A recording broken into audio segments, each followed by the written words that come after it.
At the Carl H. Lindner College of Business, we believe that global knowledge and experiences are essential to developing innovative business leaders.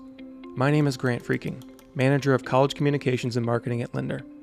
In the first part of today's two-part episode, Lee Armstrong, Director of International Programs at Lindner, is joined by third-year student Jenna Liette and fourth-year student Matthew Telscher to demystify studying abroad with Lindner.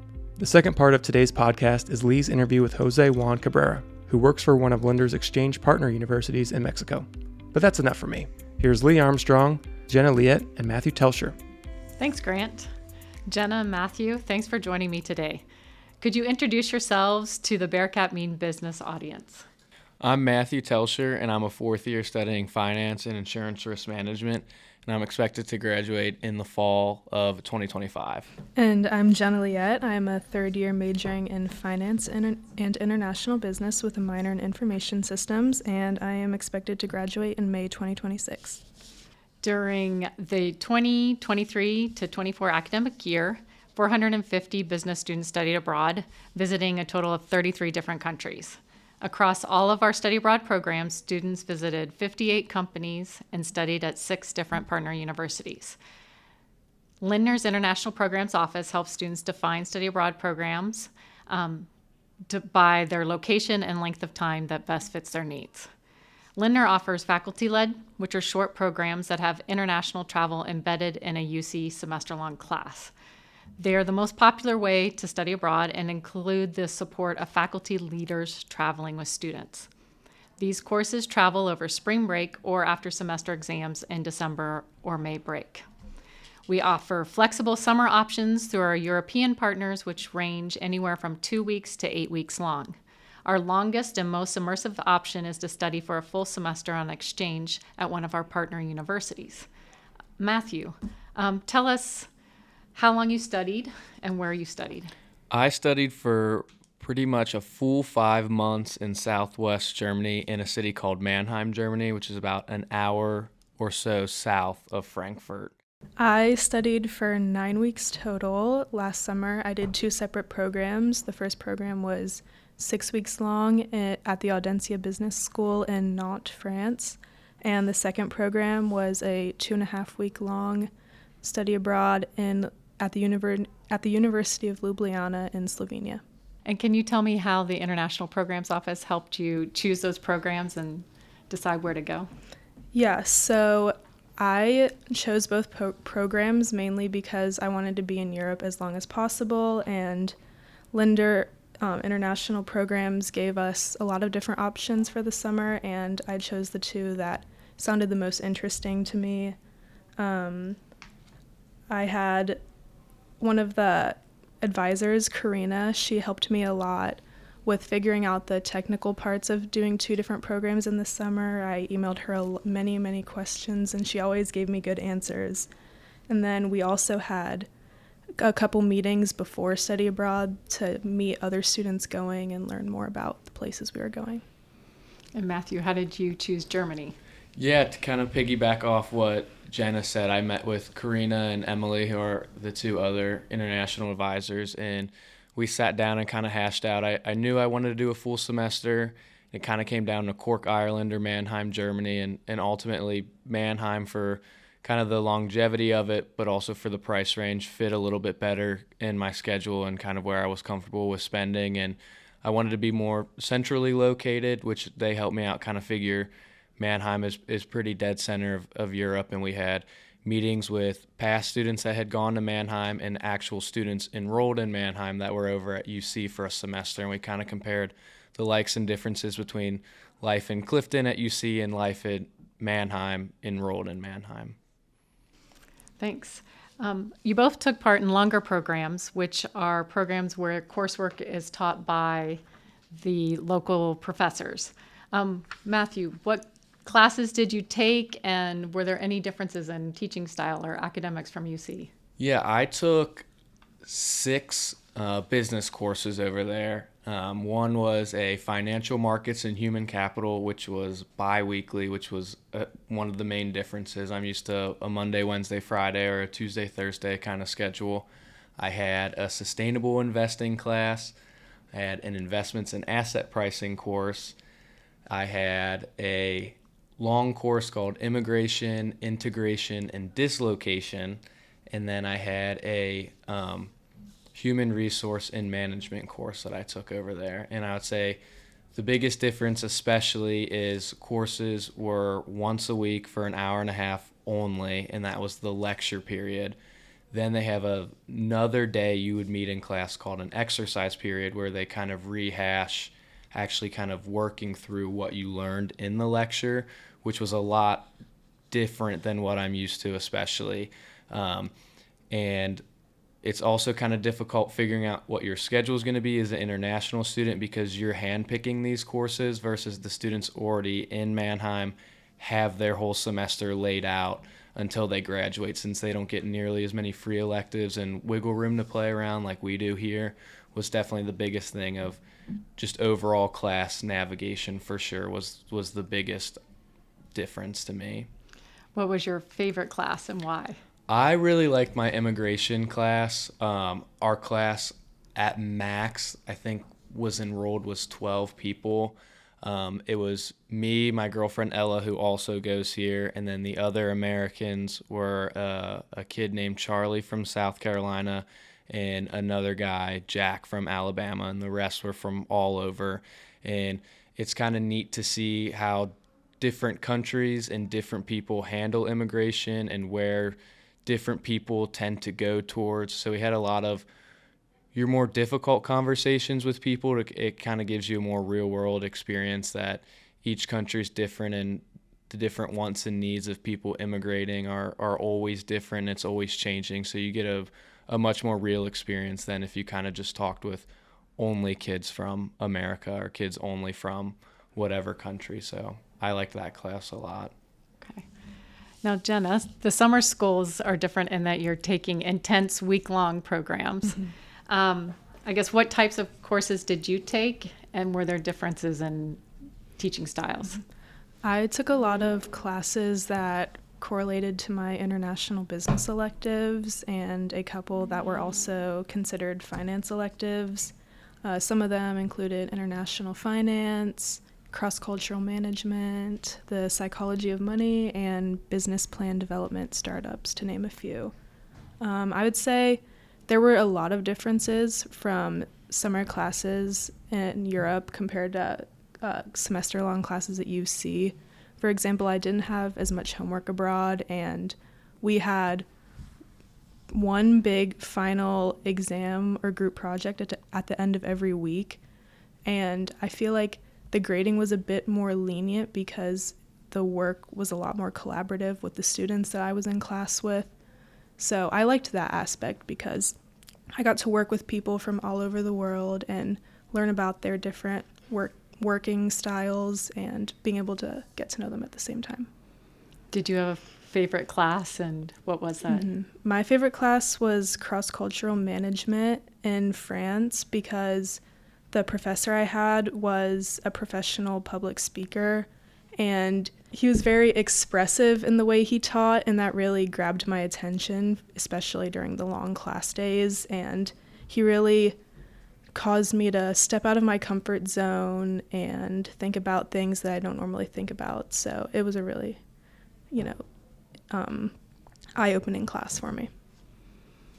Okay, now to transition to some of the practical questions of studying abroad. Jenna, where did you live during the summer? And how did you afford to be gone for, you said 8 weeks? 9, yeah. 9. In France, I lived in Airbnb apartments with one of my other friends that did the program with me, and we kind of just found it on the website. UC offered a housing program, but it was more expensive than the Airbnb, so that's why we chose the Airbnbs. Plus, they were also closer to the city center and around things that we wanted to be around, so it just made sense for us. And then in Ljubljana, we opted in for the housing package, and that was in a hostel. So it was kind of like a freshman year dorm in a way. Everyone was living in that hostel, and I honestly loved it. It was so cool to, just walk into the common space and have all your friends there. It was a really good way to meet people and live all together for a couple weeks. Okay, what about Matthew? Where did you end up living? Yeah, I lived in a student house in Mannheim. It's not technically university owned. It's a partnered corporation called Studierenwerk Mannheim, and it's essentially kind of like a Morgan's or a Scioto dorm where it's four rooms, a full kitchen, and then you just share a bathroom. And that was probably a light 20-minute walk from campus. So we're kind of right in the heart of the city of Mannheim. And I was able to afford it because I knew I had wanted to go abroad for a while. So I had saved up for just about 2 semesters worth and kind of figured out how much I wanted to spend, what apartment would best fit. Because some apartments, too, when you get there, they're not furnished. There was even an international trip to IKEA you could do to get some sort of furniture when you were there. So we went with the cheapest option that was furnished enough that it was livable for the 5 months. For both of you, how did you afford the study abroad experience? Yeah, so I have the Cincinnati scholarship, so I use that and also the loans that I have. And then the international office awarded me some scholarships, so that was also very helpful in affording the study abroad. And then, like Matthew said, I knew I wanted to study abroad for a really long time. So I'd been saving up for a couple years, so I definitely had some money stored away to help, but yeah. And I also got one of the international scholarships was help alleviate some costs too as well. But yeah, just saving and planning and budgeting was probably the largest aspect before I had left to figure out what I wanted to do and what money I had and what I could do with that. Okay. So they both bring up a good point that many students don't know, that financial aid travels with you. And then the College of Business as well as UC International offer scholarships. Here's a very practical question that we hear a lot. Do you need to speak the language, and how did you overcome language barriers? I took 3 years of German in high school and pretty much forgot just about everything. And I tried learning through Duolingo and Babbel. They do, if anyone's listening is interested, every Christmas or every major holiday, they do a large sale. So I got a lifetime subscription for 65% off. And then I did that every day to get at least a tiny bit conversational. But German's English, I would say, out of a lot of the other European countries visited is perfect. They'll tell you it's not very good, but then they'll speak with you for 2 hours and not miss a word or mispronounce anything. I do think people really do appreciate if you try to make an effort. If you're ordering at a restaurant, at least saying hello or thank you or how's your day, or at the grocery store, and just, have a nice day when you leave. I think they appreciate. I don't know if it would be fair for travelers to be expected to be able to speak a fluent language, but I think if you at least try, shows that you kind of have that level of respect, and I feel like they're a little bit more open and friendlier towards you if you at least try. How about Jenna in France? Mm-hmm. Yeah, I did not know anything in French. I also did Duolingo for a couple months before I went abroad, but I quickly learned that I didn't really learn enough at all. So most people did speak English, so if I needed to, they could help me. But also, since I was there for a while, I tried to learn a couple things by seeing what the people around me did and said. But yeah, at like restaurants and stores, if there was a language barrier, and they were very helpful in trying to accommodate with what I was trying to say or communicate. And if I was at a restaurant and they didn't speak English, I could just point to the menu, point to what I wanted on the menu, and it always ended up working out. There were some difficulties, but it really wasn't an issue to me. And how about Slovenia? Because I'm sure probably none of us know any Slovenian. Mm-hmm. Yeah, luckily I was in the capital of Slovenia, and that is a place where pretty much everyone speaks English as well. Slovenian is not a very popular language, so I feel like they don't expect any travelers to know it at all, so they also were able to accommodate to speaking English to me. Great. Okay. This moves us to the essence of life abroad, putting yourself outside of your comfort zone and experiencing a different culture. What was one thing that surprised you about the culture? I think the biggest thing that surprised me was that I think German people tend to kind of be in a little box almost, where they have their rules and how they do things, and that's it. I'm used to walking in a grocery store, being greeted, excuse me, hello, how's your day, things like that. Over there, I would never talk when I was at the grocery store. I would go through, I would pay, and no one would speak to me. I think they're very, if only speak when spoken to kind of ordeal that I thought was a lot different. Especially going in, and I might look confused, kind of going aisle after aisle, and workers just won't say anything unless I ask. So they're kind of a don't ask, don't tell situation. I thought was the biggest difference for me. There were a couple things in France specifically. I would say their emphasis on work-life balance is a lot more focused on the life part rather than the work part. I feel like whenever I got out of school, you would always see people outside at restaurants talking to their friends. So I feel like they focus a lot more on, enjoying life, spending time with friends or family, things like that. And then another thing in both places was the public transportation, honestly. I don't really ever use public transportation here in America, but over in Europe, I used it every day, and I grew to be very fond of it. It was so useful, and especially not having a car down there, it was so nice to use instead of having to walk or Uber anywhere. Are there things that you miss about the culture now that you're back here in the U.S.? I would say mine would be the public transit would be number one.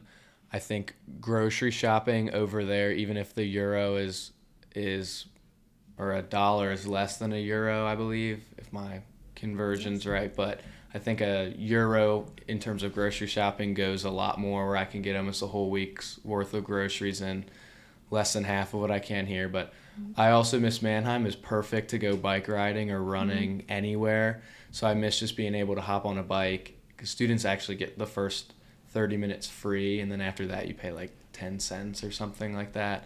So just miss kind of just riding a bike around a park or by the river and just being outside more than I am now.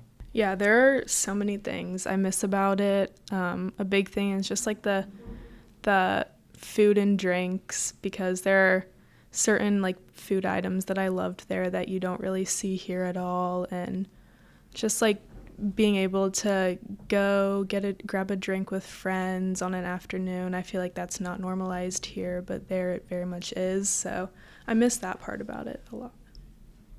And then what are some of your lasting memories, or what is, I think, the thing that stands out the most of your time abroad? I think my biggest memory was probably just how overwhelmed we were when we first got to Frankfurt Airport, and just the hustle and bustle of a busy international airport, and then trying to navigate the train stations, and then eventually being able to overcome that and then figure out like it was second nature almost. We did have some difficulties with some flight delays, and we had a bus breakdown halfway between Cork, Ireland and Dublin, Ireland, that I'll never forget, because I thought we were going to miss our flight and we would have been stuck in Dublin's airport for 2 more days till the next flight to Frankfurt came out, which was, but I think in more of a serious sense, I really did learn to appreciate the culture and the history a lot more. I've always loved history growing up, so to be able to see old churches or monuments and old architecture, I thought was really, really cool to see somewhere I've always wanted to be, to actually being there and get to experience is something I won't forget. So when I was abroad this summer, we traveled to different places every weekend, and those are some of the memories that I definitely am going to miss the most. One of the weekends, a group of friends and we went to Morocco, and that was an incredible experience, just like seeing their culture and how different it is from Europe and America.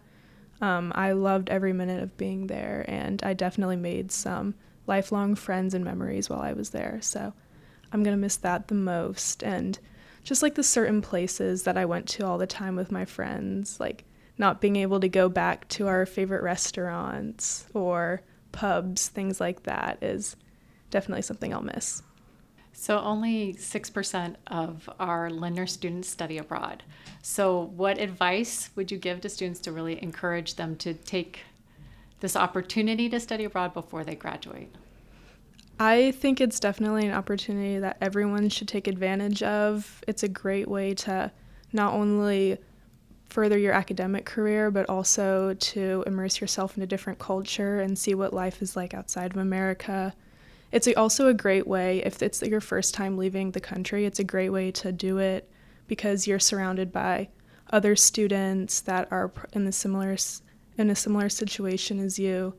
So I would just say if you have the opportunity to do it 100%, because if there's anything holding you back, the international office would be able to help you work through it. And I agree. I would definitely encourage people to do it earlier than later, because I think as life goes on and you start a family or a full-time job, just to be able to take long weeks or months off to be able to travel is going to be a lot harder. And I think that there are plenty of other places abroad that give really, really good student discounts that can make things a lot cheaper. And I think that if you're worried about finances or traveling, I would just say to do it. And I think it comes with its ups and downs for sure, and homesickness and whatnot, but I don't regret ever doing it, and I'm glad I took that opportunity and did it. So I would encourage everyone to. Study abroad applications are due October 15th. So if you are interested and think that study abroad is something that you want to take advantage of, please go onto our website and look at those faculty-led programs. Our applications will be due October 15th. The second part of today's episode is my interview with Dr. Juan Cabrera from Tec de Monterrey, UC's partner university in Mexico, to talk about Lindner's partnership with their campus in Santiago de Querétaro. So semester exchange is made possible through agreements between partner universities where we agree to accept each other's students at our home tuition rate. Did you know that all students pay in-state tuition when they study on exchange? Today, I have Dr. Juan Cabrera, Director of the International Office for Tec de Monterrey, based in Chicago. He's here with me today to talk a little bit about the university in Mexico. So can you tell me, Juan Jose, what is your relationship with the Tec? Thank you, Lee. I am honored for this invitation. As you already mentioned, I am in charge of promoting the collaboration between Tec de Monterrey and all Midwest universities. And one of our top partners is, of course, University of Cincinnati, which we are very honored to be part of their network of partners. And we've worked for many, many years with Tec in Querétaro, the Querétaro campus. Can you tell me what makes that such a special place? Wow, that's a great question, Lee. Myself, I was born and raised in Querétaro, so I really love our city. It's a medium-sized city in which you can find all kind of opportunities, academically speaking, in terms of culture, in terms of tourism, and it's, of course, a very safe city. I really love Querétaro, and I believe this is one of the reasons because it's one of the preferred options for all our international students. Can you tell me, many of our U.S. students who have studied Spanish in high school choose to go to Spain. Why would you encourage a student to take a semester and go to Mexico? Well, that's also a great question. First of all, geographically speaking, we are closer. So if you want to avoid a long overseas air trip, Mexico will be your option because we are just probably even including connections are 4 to 6 hours flight from Cincinnati to Querétaro or to any place in Mexico. That would be the first option. I would say, logistically speaking, it's a more convenient location. Secondly, I believe there is a lot of cultural heritage in Mexico that is common to U.S. because, as you may know, there is a very important Latino American and Mexican heritage population in US. So that would be a great opportunity for you to understand better this kind of culture, which will open a lot of opportunities for doing business. And I will close with that one. Mexico is a very important commercial partner for US, and I have seen a lot of US students looking for opportunities to do business with Mexico. So those are the two reasons. I will summarize as location, closest cultural opportunity to understand Mexican heritage, and third, business opportunities. And when you say business opportunities, Querétaro and Cincinnati have several industries that we have in common. What are the most common industries that you see that are now based in Querétaro? Wow, I really love this question because myself, I used to work for a big Cincinnati-based company, Procter & Gamble. I started my career in Mexico, and I spent several assignments in US, in Costa Rica, and this is just an example of a company that we have in common, P&G, that has 8 plants in Mexico, and of course it's based in Cincinnati. The other one, my understanding, is General Electric. We also have an important research facility of General Electric based in Querétaro. So I believe we share a lot of common ground in terms of industry partners with Cincinnati. We do. Thank you. And for a student who would like to get into international business for a career, do you have any advice to students on how they would expand and gain that international experience? Wow, I love that question. Now, let me tell you why. I myself did an international career. I was majoring in engineering, but then I moved to the business side, which I would be honest, I like most, more the business side than the engineering part of my career. And it is only until you live in a foreign country that you really understand what it takes to make business with international partners. You cannot do it remotely. You have to live it yourself to understand the day-to-day challenges that business face in the different geographies. So I spent, as already mentioned, time in US, in Costa Rica, in Europe. So after having all those opportunities, I have a more holistic view of how to do business globally. Thank you. Thank you, Dr. Cabrera. And thank you for joining us here in the studio in Cincinnati. And may we meet again in Querétaro. Sure, we look forward to see you there, Leah, and all the students from Cincinnati that would like to visit our great facilities and institution in Mexico. Thanks. My thanks to Lee Armstrong, Jenna Liette, Matthew Telscher, and Juan Jose Cabrera for joining Bearcats Mean Business to demystify study abroad at Lindner.